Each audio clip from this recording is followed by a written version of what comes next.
Բարև սիրելի հայրենակիցներ, այսօր արդեն ապրիլի 14-ն է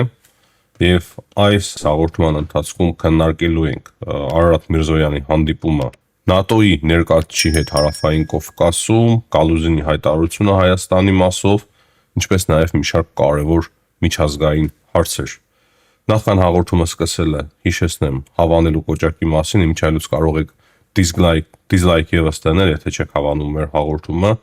Դա էլ ինչ որ միտեղ նորմալ է, քանի որ օրինակի համար այս կամ մյուս հաղորդումները, ապագայում կամ մեր նախորդ հաղորդումները ձեզ դուր չեն եկել, կարևոր անպայման արձագանքելն է, բնականաբար լայքերը շատ ավելի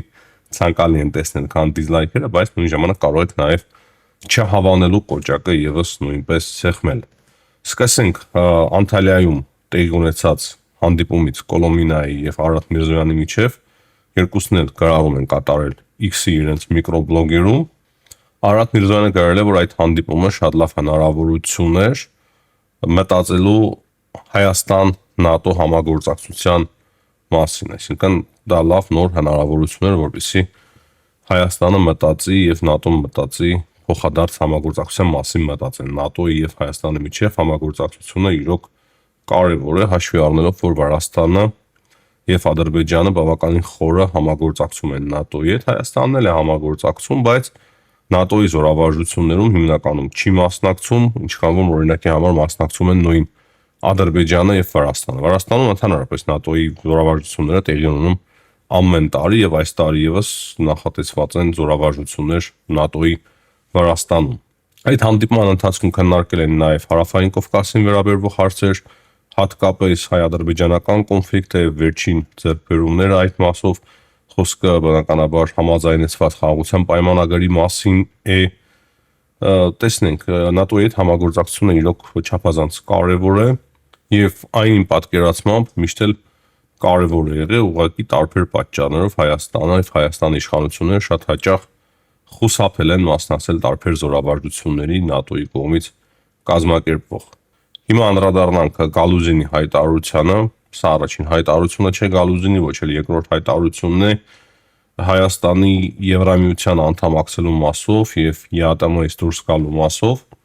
հերթական հայտարարությունն է, այդպես ասենք, եւ ասում է, որ շատ ցավալի է լինելու Հայաստանի համար ԵԱՏՄ-ից դուրս գալը, քանի որ Հայաստանը ընտրելու է ԵԱՏՄ-ի եւ Եվրամիության միջև։ Նա խոսել է այն մասին, որ Հայաստանի տնտեսությունը մեծ վնաս է կրելու, Հայաստանի ժողովուրդը պետք է պատրաստ լինի այդ դժվարություններին։ Հիմա այդքան էլ խորը առևտուր չունի Հայաստանը եվրոպական երկրների հետ, ինչքան որ խորը առևտուր ունի նույն Ռուսաստանի հետ, այսինքն շատ ավելի բարդ տնտեսական իրավիճակում ըստ Գալուզինի կհայտնվի Հայաստանը, եւ դա պետք է ըստ Գալուզինի բացատրել Հայաստանի ժողովրդին, բայց նույն ժամանակ ինքը զգուշություն է ցուցաբերում, կրկին նշելով, որ դա Հայաստանի ներքին գործն է, Հայաստանը պետք է որոշի, Հայաստանը ռազմավարական դաշնակիցն է, հիշում են բազմադարյա մեր պատմությունը համատեղ, բայց չգիտես ինչու նաև Վրաստանն են հիշում, որ Հայաստանը եւ Վրաստանի հետ կապում է բազմադարյա հարաբերություններ Ռուսաստանը, ու նույն ժամանակ ասում է, որ Հայաստանը պետք է հաշվի առնի, թե ինչ որքան վատ հարաբերություններ ունեն Եվրամիությունը եւ Ռուսաստանի Դաշնությունը ներկա իրավիճակում, հստակ հասկացնելով, որ Ռուսաստանը չի ցանկանա նաեւ այդ պատճառով, որ Հայաստանը անդամակցի ՆԱՏՕ-ին։ Եվ դա կարծում եմ, որ հայտարարության ամենաանկեղծ մասն է, քանի որ մենք բոլորս էլ հստակ հասկանում ենք, որ հարցը այստեղ ոչ այդքան տնտեսությանն է վերաբերվում, որքան աշխարհակաղակական process-ների եւ բնականաբար Ռուսաստանը չի ցանկանում, որ Հայաստանը դառնա Եվրամիության անդամ ոչ միայն տնտեսական հարցերի պատճառներով, այլ նաև աշխարհակաղակական։ Եվ լավ է որ սկսել են արդեն անկեղծանալ։ Դա եւս չափազանց կարևոր է, բայց ես չեմ կարծում, որ դա պետք է ազդի Հայաստանի իշխանությունների որոշումների վրա կամ Հայաստանի ժողովրդի որոշումների վրա։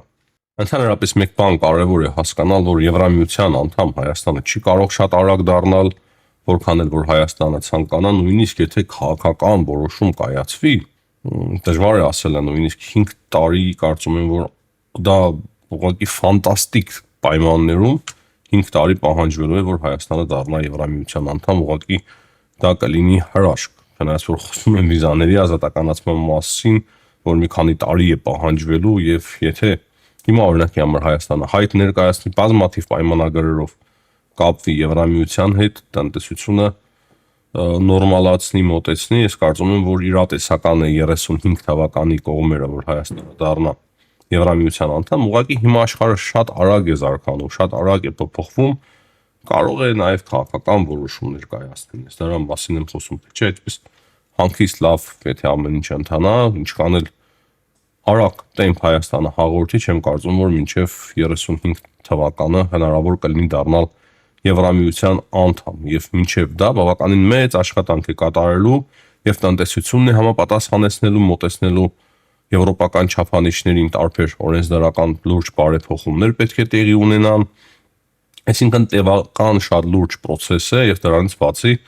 արագ ձևով պետք է առևտրաշրջանառությունը ավելացնել եվրոպական երկրների հետ, այնպես որ ՀՏՄ-ից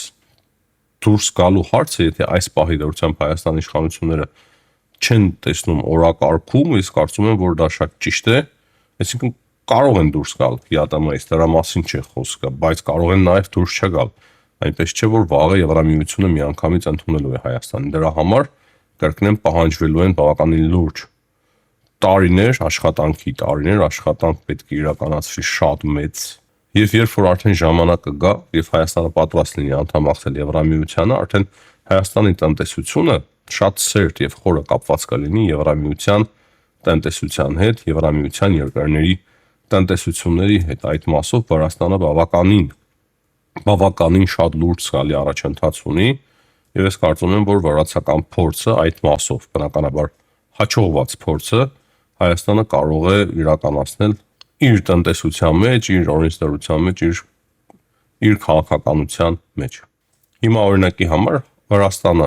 ազատ առևտրային ռեժիմ ունի Եվրամիության հետ, հանգիստ առևտուրը տեղի է ունենում, այնինչ Հայաստանը չմիացավ ժամանակին այդ պայմանավորվածություններին, գիտեք Սերժ Սարգսյանի մեկ գիշերվա որոշման պատճառով, դրանից բացի Վրաստանը վիզաների ազատականացման ռեժիմ ունի, տարիներ առաջ այդ ամենը ձեռք բերվել, այսինքն Վրաստանը շատ հարցերով Հայաստանից այդ առումով առաջ է եւ պետք է օգտվենք մենք նաեւ այդ փորձից։ Հետևաբար կարելի է նույնիսկ Գալուզինի հայտարարությունները ընդհանրապես ոչ էլ մեկնաբանել։ Իմաստազուրկ են այդ հայտարարությունները, մեծ հաշվով ես դրանց մեջ որևիցե իմաստ չեմ տեսնում, ուղղակի քաղաքական հայտարարություններ են, քաղաքական զգուշացումներ են Հայաստանին, բայց իրական պրակտիկ ոչ մի իմաստ չունեն դրանք Հայաստանի համար եւ չեն կարող ազդել Հայաստանի տնտեսության եւ ուղու վրա։ Հիմա անդրադառնանք միջազգային կարևոր հարցերին։ Երեք գիտեք, Սումիում ռուսական հրթիռը հարվածել էր քաղաքի կենտրոնին եւ արդեն 34-35 հոգի մարդ է զոհվել, հարյուրավոր վիրավորներ կան, բավականին լուրջ եւ մեծ ողբերգություն է, աշխարհը հիմա լուրջ ձևով դատապարտում է այդ հրթիռային հարվածը։ Եվրոհանձնաժողովի նախագահ Ուրսուլա ֆոն դեր Լայենը հարձակում անվանել է միջազգային իրավունքի բացահայտ խախտում։ Ամերիկայի Միացյալ Նահանգների նախագահ Դոնալդ Թրամփը հայտարարել է, որ ռուսական հարվածը Սումիում սարսափելի բան է, բայց նույն ժամանակ հիմա այլ ասում է, որ իրեն տեղեկացրել են, որ դա պատահականություն է եղել եւ ինքը համոզված է, որ այդպես էլ եղել է, այսինքն Դոնալդ Թրամփը տարբերվում էր հայտարարությունների մեջ բավականին լուրջ ձևով մնացած քաղաքակիրթ աշխարհի առաջնորդներից, նույնիսկ նրա ներկայացուցիչը հատուկ բանագանած Քիթ Քելոգը, գեներալ Քիթ Քելոգը բավականին լուրջ ձևով դատապարտել է Ռուսաստանի հարվածը Սումի քաղաքին, նա ասել է, որ տեղի ունեցածը բոլոր սահմանները հատում է եւ խաղաղ բնակիչների սպանվել այդ հարվածի ընթացքում ինքը որպես զինվորական շատ լավ հասկանում է, թե ինչ հանցագործություն է տեղի ունեցել, ինչ վատ բան է տեղի ունեցել։ Փաստացի Քելոգը եւս բավականին լուրջ ձևով դատապարտել է Ֆրանսիայի նախագահ Էմանուել Մակրոնը, Գերմանիայի կանցլերը, բոլորն էլ շատ լուրջ ձևով դատապարտում են եւ նշում են, որ այդ ամենը վկայում է, որ Ռուսաստանը պատրաստ չէ իրոք խաղաղության։ Բրիտանիայի վարչապետ Քիր Ստարմերն էլ ընդհանրապես կոչ է արել Վլադիմիր Պուտինին տվյալ հարձակումից հետո շատ արագ անհապաղ դադարեցնել պատերազմը ընդդեմ Ուկրաինայի։ Ճիշտ է, այդ հայտարարությունները մեծ հաշվով գործնականում դժվար թե ինչ-որ բան փոխեն, բայց մենք տեսնում ենք, որ բավականին լուրջ ձևով քննադատություններ, շատ կոշտ եւ սուր հայտարարություններ կան Ռուսաստանի Դաշնության հասցեին։ Ռուսաստանի Դաշնությունը կարծես թե ընդունում է մեղքը, ասում են, որ սխալմամբ են հարվածել, բայց այս կատարվածի ֆոնին հետաքրքիր հայտարարություն է արել Ֆրիդրիխ Մերցը, Գերմանիայի հնարավոր ապագա կանցլերը, նա ասում է, որ ինքը երբ որ դառնա կանցլեր, անպայման քննարկելու է իր եվրոպական գործընկերների հետ Տավրոսների մատակարարման հարցը Ուկրաինային։ Գիտեք, դա չէր անում նաև։ Դա չէր անում Օլաֆ Շոլցը, վախենում էր, քանի որ իր պատկերացմամբ Ռուսաստանը շատ կոշտ էր արձագանքելու այդ քայլին եւ հիմա արդեն Տավրոս հրթիռների մատակարարման մասին կոնկրետ խոսում է Գերմանիայի հնարավոր ապագա վարչապետը։ Մնացած կարևոր հարցերից կարելի է առանձնացնել Թրամփի այդ տնտեսական պատերազմը ամբողջ աշխարհի դեմ, այդ տարիֆների հարցը եւ Washington Post-ը գրում է, որ այդ տարիֆները բավականին լուրջ ձևի հարվածել են Չինաստանի եւ Ամերիկայի Միացյալ Նահանգների տնտեսությանը եւ դա կարող է ողբերգական հետևանքներ ունենալ ինչպես Ամերիկայի Միացյալ Նահանգների տնտեսության, այնպես էլ Չինաստանի տնտեսության համար։ Դրանից բացի երեք հայտնի դարձավ, որ Դոնալդ Թրամփը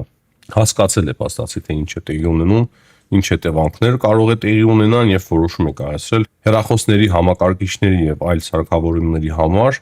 մաքսատուրքը Չինաստանի նկատմամբ իջեցնել մինչեւ 10%, այսինքն Թրամփը վերջիվերջո հասկացավ, որ այդ տարիֆային պատերազմը ուղիղ հարված է հասցնելու Ամերիկայի Միացյալ Նահանգների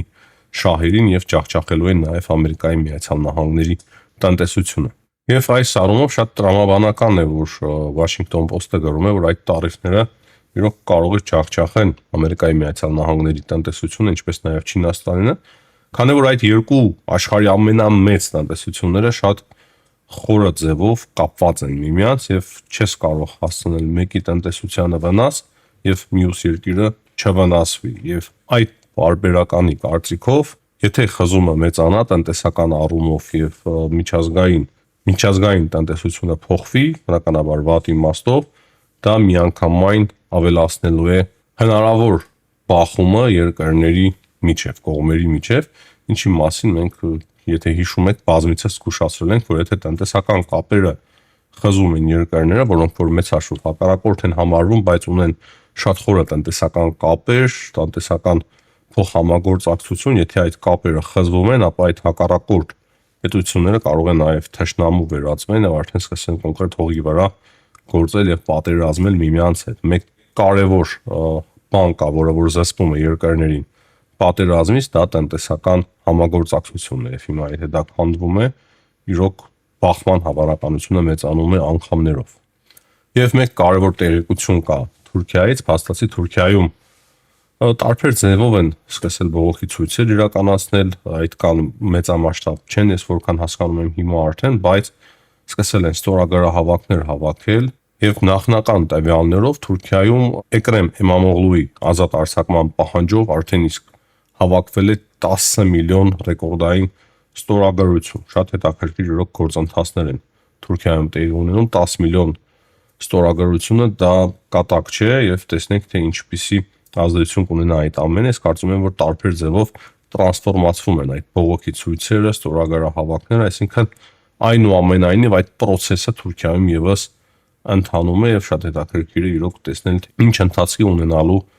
այս գործընթացը Թուրքիայում։ Այս պայդարությամբ այսքանը սիրելի հայրենակիցներ կրկին հիշեցնեմ լայքերի կամ դիզլայքերի մասին բաժանորդագրվեք, եթե չեք բաժանորդագրվել մեր ալեկին դնելով զանգակ, քանի որ ես տեսնում եմ որ բազմաթիվ բաժանորդագրվածներ եւս մեկ-մեկ բաց են թողնում մեր հաղորդումները, հետո գրում են թե բաց ենք թողել, այսինքն միշտ չէ որ բաժանորդագրումը ձեզ ցույց է տալու որ մենք նոր հաղորդում ենք արել, անպայման դրեք նաեւ զանգակը, որպեսզի դուք տեղեկանաք մեր նոր հաղորդումների մասին։ Հաջողություն եմ ցանկանում բոլորիդ, կհանդիպենք։